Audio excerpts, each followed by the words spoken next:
Le 6-9 Listen anywhere.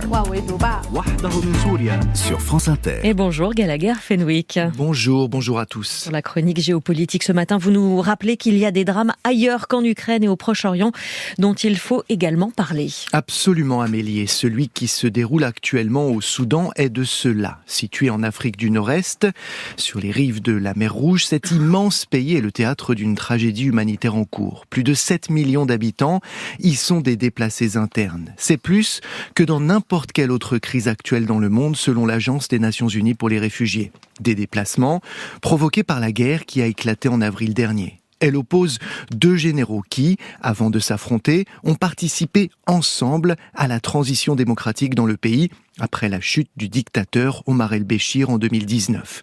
Le général Burhan, à la tête de l'armée régulière, livre une guerre sans merci à son ancien allié, le général Daglo, dit Hemeti, le patron des paramilitaires des forces de soutien rapide. Ces dernières viennent de conquérir la deuxième ville du pays où s'étaient réfugiés des centaines de milliers de Soudanais. L'Organisation mondiale de la santé, l'OMS, réclame une action urgente pour stopper l'aggravation de la situation sanitaire dans le pays. Et quels sont les risques encourus par ces personnes, Gallagher ? La maladie, la malnutrition et la mort. 12 000 personnes ont été tuées depuis le déclenchement des hostilités.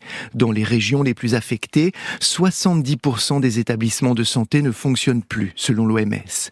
Comme au début des années 2000, c'est dans la province du Darfour qu'ont lieu le gros des exactions.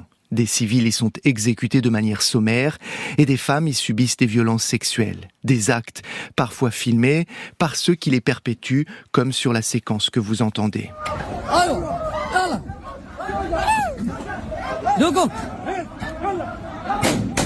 On y voit des membres des forces de soutien rapide s'en prendre physiquement à des membres d'une autre ethnie. C'est le triste retour des Janjaweed, ces miliciens arabes qui s'étaient rendus coupables de génocide il y a une vingtaine d'années.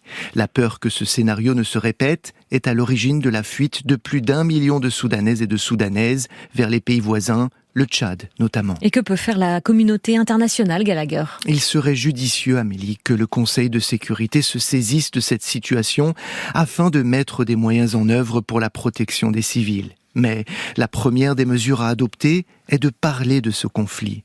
Chez nous, il est moins exposé médiatiquement. Le haut-commissaire des Nations Unies aux droits de l'homme affirme que le Soudan fait partie des 55 conflits en cours à travers le monde. Un quart de l'humanité est prise au piège de ces affrontements. Ne l'oublions pas. Géopolitique, merci Gallagher Fenwick.